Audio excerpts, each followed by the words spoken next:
여러분, 교회에서 제일 중요한 사람이 누구일까요?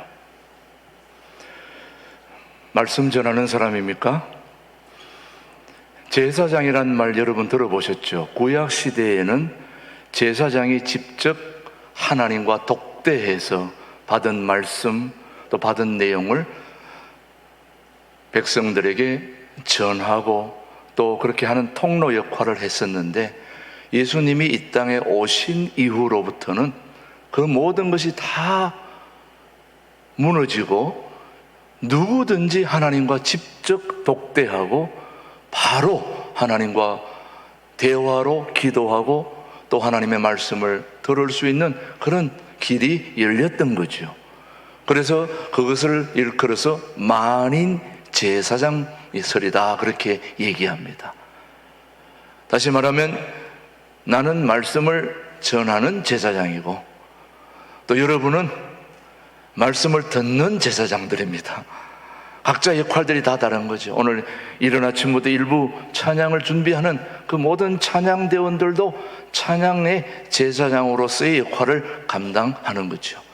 그래서 제가 가만히 생각해 보니까 교회에서 가장 중요한 사람이 누군가 생각을 했었는데, 저는 예전부터는 목사님이 제일 중요하구나, 말씀 전하는 분이 제일 중요하구나, 이렇게 생각을 했는데 곰곰이 생각을 해보니까 교회 관리하는 관리 제사장이 제일 중요하더라고요. 관리하는 제사장이 전기 하나 관리 못해가지고 스위치 떨어지면 말씀 못 전하는 겁니다. 불 다 꺼져 보세요. 어떻게 예배가 됩니까? 예배도 안 되고 말씀도 안 되고 교제도 안 되고, 그런 걸 보면은 누가 제일 중요해요? 관리하는 제사장이 너무너무 중요한 거예요. 여러분, 관리하는 제사장 존중해 줘야 됩니다. 말씀 전하는 자가 중요하듯이 관리하는 분도 매우 중요합니다. 우리 신광두레교회 지금 관리하시는 분이 이제 그만두어 8월 1일 새로 관리하시는 분이 오는데, 제가 주일을 맞이해서 어제 저녁에 아무래도 교회 주변이 좀 여러 가지 어지러운 것들도 있고 이래서 제가 송풍기를 들고 좀 불어야 되겠다 해서 좀 불고 다녔어요. 한참 메고 막 재밌거든요. 그거 막 불고 다니면은 다 날려버리거든요. 막 쫙 날리는데 신나게 막 한데 기름이 똑 떨어져가지고 중간에 딱 선 거예요. 반밖에 못했는데, 그래서 이거 어떡하나 하다가 찾다 보니까 연료통이 하나 나왔는데 그걸 거기다 딱 붓고 다시 또 남은 반을 막 하는데, 이전에 송풍기 소리가 부드럽고 아주 경쾌하게 들리던 이 소리가 연료 넣고 난 이후로는 타타타타타타 막 터지는 소리가 나면서 그래도 간신히 하긴 했는데 굉장히 불안했어요. 아무래도 뭔가 연료가 잘못 들어간 것 같아. 그 배합된 연료가 들어가야 되는데 아마 딴 연료가 들어갔는지 우리 나중에 우리 김영신 집사님이 좀 봐줘야 되는데, 아무튼 제가 어제 그걸 보면서 큰 것을 하나 깨달았습니다. 우리가 먹을 걸 잘 먹어야지 잘못 먹으면 큰일 나는구나. 연료가 잘못 들어가니까 난리가 난 거예요. 오늘 여러분이 살아계신 하나님의 말씀을 잘 먹으면 우리가 건강해지는 겁니다. 세상 속에 이상한 것 많이 먹고 토하지 마시고 살아계신 하나님의 말씀을 잘 소화해서 하나님의 영적인 사람으로 행복해질 수 있게 되기를 바랍니다. 오늘 우리가 바라보는 대상에 따라 우리의 미래가 결정이 됩니다. 오늘 내가 무엇을 보느냐에 따라서 나의 미래가 바뀔 수 있고 또 달라질 수 있습니다. 그래서 우리는 아무나 바라볼 수가 없는 거죠. 오늘 내가 바라보는 것이 무엇이냐에 따라서 나의 미래가 완전히 새로워질 수도 있고 또 새롭지 않을 수도 있습니다. 그래서 저와 여러분의 오늘 이 지금의 모습은 과거에 우리가 바라보기로 선택한 대상의 열매입니다. 자, 다시 한번 말씀을 드립니다. 오늘 저와 여러분의 오늘 이 모습은 지나간 과거에 우리가 바라보기로 선택한 대상의 열매입니다. 그러니 이제 우리의 미래가 좋아지고 안 좋아지는 것은 오늘 바라보는 대상을 잘 선택하느냐 여부에 달려 있습니다. 오늘 신광도로에게 일부 예배에 나오신 여러분들이 오늘 무엇을 바라보느냐에 따라서 우리의 미래는 완전히 달라질 수 있습니다. 그래서 우리는 어제보다 오늘은 좀 더 나은 미래를 만들고 싶다면 우리의 바라보는 대상을 확실하게 선택해야 될 것입니다. 우리 인간의 기쁨 중에 하나는, 저도 마찬가지고 여러분도 마찬가지일 것입니다. 우리 인간의 기쁨 중에 하나는 변화하고 성숙하는 자신을 바라보는 것입니다. 여러분들도 그렇지 않을까 싶어요. 내가 어제보다 오늘은 좀 더 변화된 모습을 보면 여러분의 마음속에 누가 말하지 않아도 기쁨이 있을 거예요. 이런 거죠. 이전에는 쉽게 화를 내던 사람이 화를 다스리게 될 때 기쁨이 있을 수 있습니다. 내가 옛날에는 버럭버럭 화를 내던 사람인데 이제 내가 그런 게 없어진 걸 보면은 내 스스로 기쁨이 있는 거예요. 이게 예수 믿는 사람 아닐까요, 여러분? 이전에 함부로 말했던 사람이 이제는 말을 자제하고 남을 격려하는 말을 하게 될 때 기쁨을 경험하게 되죠. 남 때는 예전에는 말을 부르륵 쏟아가지고 남을 아프게 했다면 이제는 그런 말을 자제하고 배려하는 말을 하는 그런 자신을 볼 때 기쁨이 있는 거죠. 또 하나는 남에게 상처와 아픔을 주면서 살았던 사람이 이제 남의 상처를 보다듬어주고 눈물을 닦아주는 일을 할 때 그 사람의 마음에 기쁨이 있는 겁니다. 그리고 또 하나는 이기적인 모습을 내려놓고 남을 세우는 일을 할 때 기쁨을 경험하게 되는 겁니다. 인간의 행복은 멀리 있는 것이 아니라는 걸 저와 여러분들이 살면서 새록새록 느끼지 않습니까? 우리 자신이 어제보다 오늘 좀 더 나은 사람으로 성장하고 변화하고 좀 더 좋은 모습으로 바뀌어질 때 우리에게 행복이 있는 것입니다. 저는 그게 바로 신앙을 가진 사람의 모습이 아닐까 생각합니다. 예수 믿는 사람은 바로 그러해야 되죠. 이전에 화를 냈던 사람이 이제 화를 좀 덜 내고, 이전에는 말을 함부로 했던 사람이 이제는 말을 좀 차분하게 배려하게 하고, 이기적인 나의 모습이 다른 사람을 세우고 배려하는 그런 모습이 저는 우리 신광두레의 교회 성도들의 모습이 되었으면 좋겠다 하는 게 바람입니다. 다 그렇게 되지는 않겠지만 그렇게 한다면 얼마나 좋겠습니까? 우리 신앙인들의 가장 큰 소원이 있다면 여러분은 무엇이라고 생각합니까? 신앙인들에게 있어 가장 큰 소원이 있다면 여러분 무엇일까요, 여러분? 저는 한마디로 예수님 닮는 것이라고 저는 생각합니다. 예수님 닮아가는 것, 그게 우리의 소원이 돼야 되지 않을까요, 여러분? 예수님 닮아가는 것, 예수님 흉내내는 것, 그게 바로 우리 신앙인들의 가장 좋은 모습이 아닐까 생각해 보는 것입니다, 여러분. 네. 우리 교인 중에 무척 바쁘신 분이신데 문자를 보내왔더라고요. 굉장히 좀 바쁘신 분이라서 의외였습니다. 목사님, 골 한 골 넣으셨습니까? 그걸 물어보시더라고요. 엄청 바쁘신 분이 그런 질문을 해가지고 제가 무척 당황스러웠습니다. 예.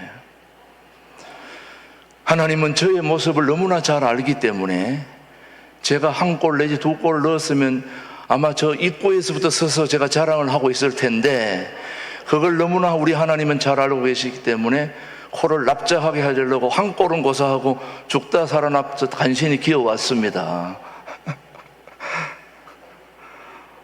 죄송합니다. 제가 얼마나 강구를 해놨으면 목사님에게 좋은 말씀과 기도를 말 물어보지 않고 한 꼴을 넣었다고 물어보겠습니까? 우리의 소원은 남을 배려하고 남을 행복하게 해주고 남을 기쁘게 해주고 그런 예수님처럼 죽어가는 사람들을 살리고 생명을 주고 기쁨을 주는 그런 예수님을 닮는 것이 우리의 가장 큰 소원이 되어야 된다고 저는 생각합니다. 사랑하는 교우 여러분, 여러분이 예수님을 마음에 영접하고 영생을 소유하게 될 때, 이 땅이 마지막이 아니라 영원한 천국으로 갈 수 있는 그 영생을 소유하게 될 때에 예수님에 대한 사랑의 갈망이 우리 가슴 속에 뿜어져 나오게 되는 것이죠. 생기게 되는 거죠. 감출 수 없는 사랑의 갈망이 우리 가슴 속에 자리하게 되는 거죠, 여러분. 사랑을 해보신 분은 알겠지만은 사랑하는 사람을 만나면 기쁨을 감출 수가 없습니다. 만약 기쁨이 감추어진다면은 그거는 사랑하는 사람이 아닐 것입니다. 사랑하는 사람을 만나면 기쁨을 감출 수가 없어요. 데이트하러 가는 사람이 짜증나는 거 보셨습니까, 여러분?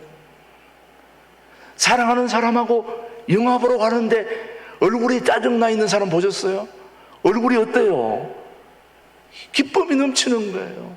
사랑하는 사람과 만나서 식사하고 대화하고 음식이 맛없어도 괜찮아요. 사랑하는 사람과 같이 있으면은. 영화가 좀 재미없어도 괜찮아요. 손잡고 있으면 되니까. 기쁨이 넘치는 거예요. 그냥 어떤 상황이라도 행복이 넘치게 돼서 사랑하는 사람을 만나면은. 그렇지 않습니까, 여러분? 예. 저는 우리 집사람 이름이 박성자예요. 성자. 성부 하나님, 성령 하나님, 성자 하나님, 그 성자예요. 그냥 성자라도 얼마나 이름이 설레는데 예수님 이름을 갖고 있으니 얼마나 설렙니까? 자다가도 우리 집사람 이름 들으면 깜짝깜짝 흥분이 넘치고 가슴이 벌렁벌렁합니다. 근데 왜 웃으시는지 모르겠지만 여러분 생각해 보세요.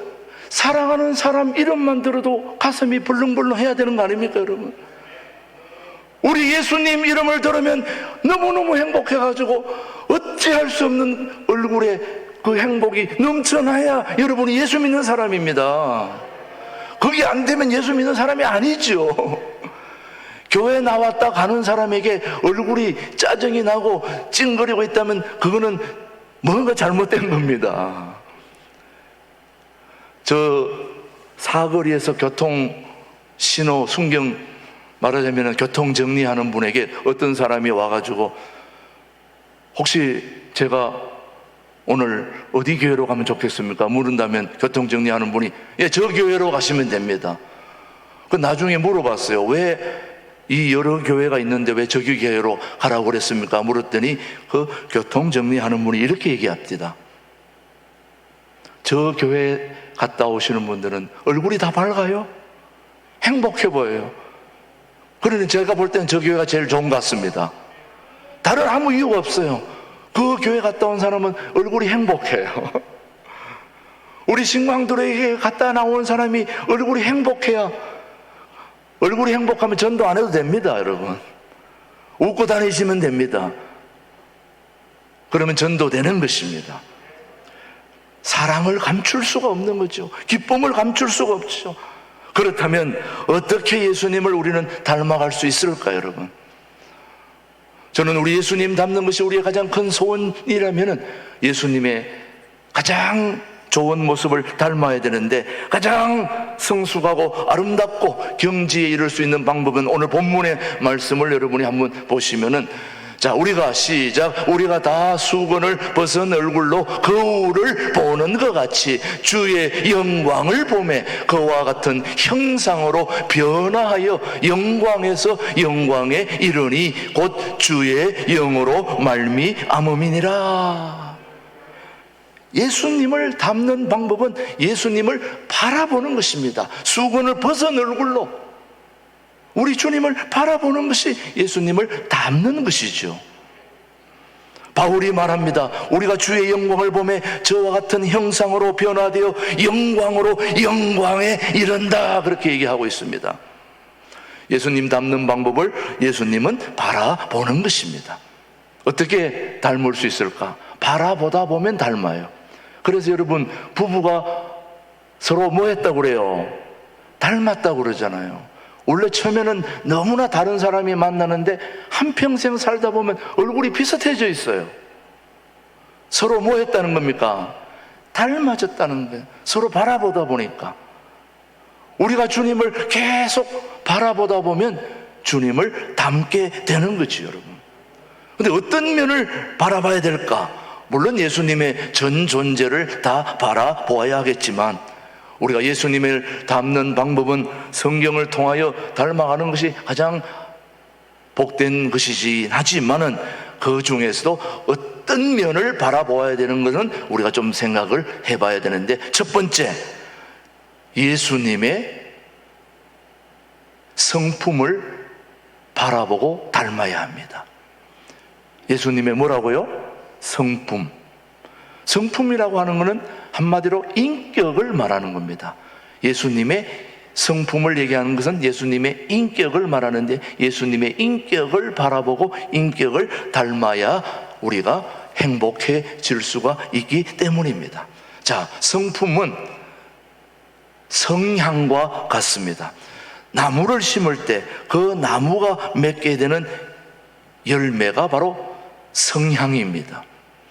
어제 여름 성경학교, 유치부 성경학교를 했는데 우리 또 성경학교 하시는 분들이 많은 또 관심을 가져주시고 또 협찬도 해주시고 또 과일도 갖다 주시고, 예, 참외도 갖다 주시고, 어제 또 누가 복숭아도 한 박스 갖다 주셨는데, 감나무는 감을, 복숭아는 복숭아를, 배는 배를, 사과는 사과를. 이거는 노력으로 되는 것이 아니라 씨가 가진 성향입니다.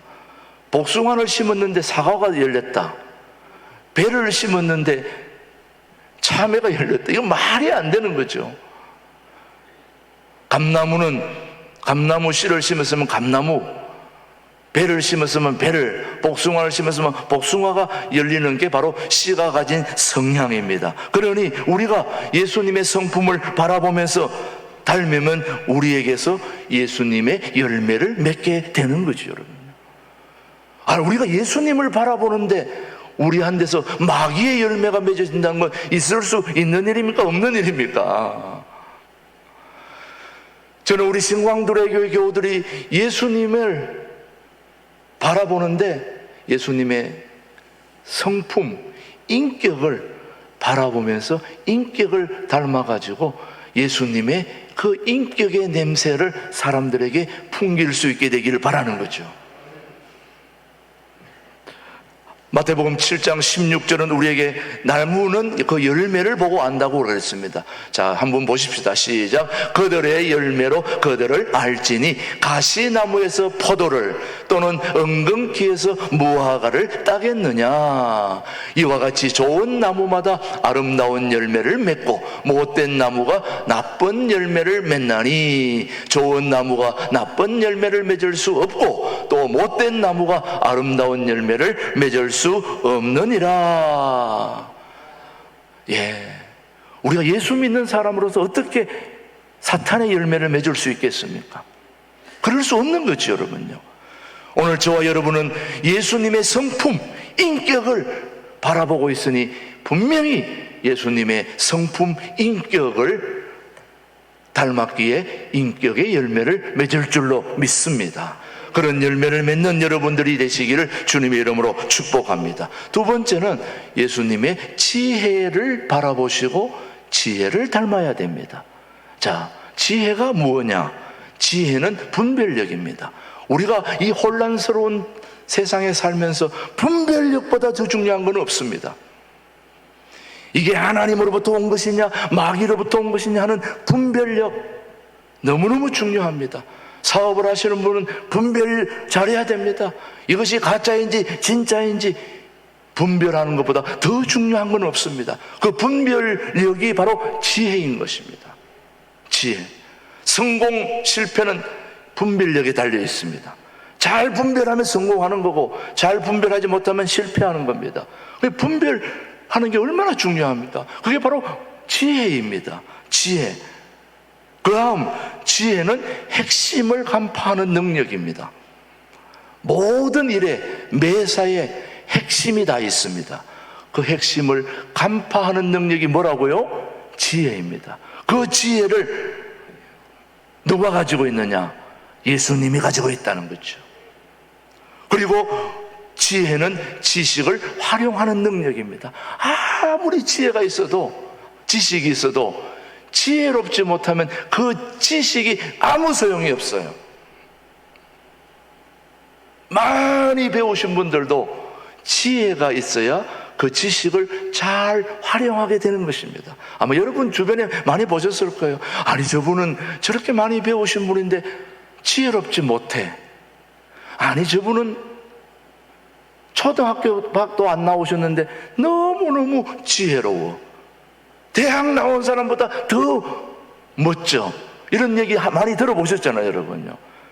지식을 활용하는 능력이 바로 지혜인 것입니다.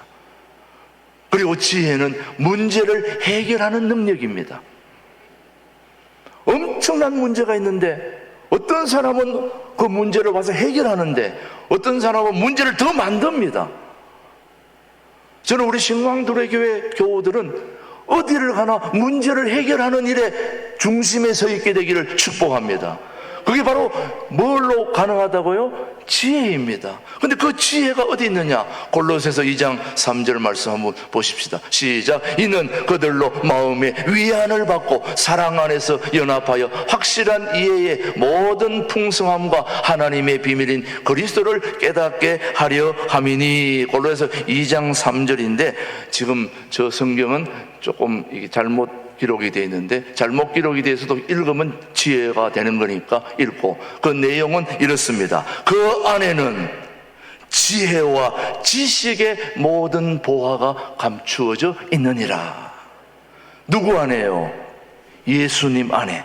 그 안에는 지혜와 지식의 모든 보화가 다 감추어져 있다는 거예요. 누구 안에요? 예수님 안에. 예수님 안에는 핵심을 간파하는 능력, 지식을 활용하는 능력, 그리고 분별하는 능력, 문제를 해결하는 능력의 지혜가 누구 안에 있다고요? 예수님 안에 있다는 거죠. 저는 우리 신광두레 교회 성도들이 그 지혜를 예수님으로부터 바라보고 담게 되기를 축복합니다. 그렇게 되길 바랍니다. 예수님 안에는 모든 지혜가 있습니다. 그래서 바울은 제자를 키울 때 예수님을 전하고 또 예수님의 모든 지혜로 가르치길 희망했습니다. 오늘 이 자리에는 우리 주일학교 교사들이 많이 있습니다. 유치부 교사, 아동부, 중고등부, 청년부 교사들이 다 있는데 가르치기 잘하는 지혜가 어디 있는지, 자, 골로새서 1장 28절을 잘 참고하시기 바랍니다. 자, 오늘 말씀 한번 보십시오. 골로새서 1장 28절입니다. 우리가 그를 전파하여. 골로새서 1장 28절 올려주세요.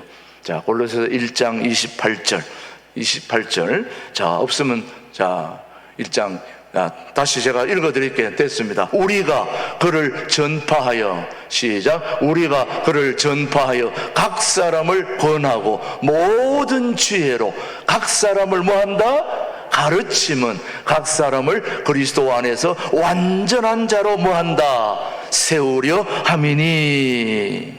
자, 예수님의 지혜는 예수님의 말씀 속에 담겨져 있습니다. 예수님의 말씀을 우리 안에 충만히 가게 될 때 우리는 예수님의 지혜로 모두 충만하게 된다는 걸 가르쳐주고 있습니다. 계속해서 골로새서 3장 16절 말씀 한번 보십시오. 시작. 그리스도의 말씀이 너희 속에 풍성히 거하여 모든 지혜로 피차 가르치며 권면하고 시와 찬송과 신령한 노래를 부르며 감사하는 마음으로 하나님을 찬양하고 지혜로 피차 가르친다. 오늘 유치부, 아동부, 중고등부, 청년부를 지혜로, 예수님의 지혜로 가르칠 수 있는 우리 교사들이 되기를 주님의 이름으로 축복합니다. 셋째로, 우리는 무엇을 닮아야 되는가? 먼저 예수님의 성품, 인격을 바라보고 닮아야 된다. 두 번째는 예수님의 지혜를 바라보고 닮아야 되고, 세 번째는 참 중요합니다. 예수님의 균형을 바라보시고 닮아야 된다. 뭘 바라보고요? 균형을 바라보고. 예수님에게 닮고 싶은 것이 있다면 우리는 균형입니다. 우리는 항상 치우치게 됩니다. 이쪽으로도 치우치고 저쪽으로도 치우치고. 치우치는 삶은 언제나 균형이 깨지기 때문에 행복하지가 않습니다. 좌쪽으로 가도 문제고 너무 우쪽으로 가도 문제고, 균형을, 중심을 잡아야 됩니다. 네, 좌파도 문제고 우파도 문제인 겁니다. 중심이 문제인 겁니다. 여러분, 자, 오늘 누가복음 2장 52절은 예수님의 균형을 얘기해 주죠. 너무 잘 알죠? 예수는 시작.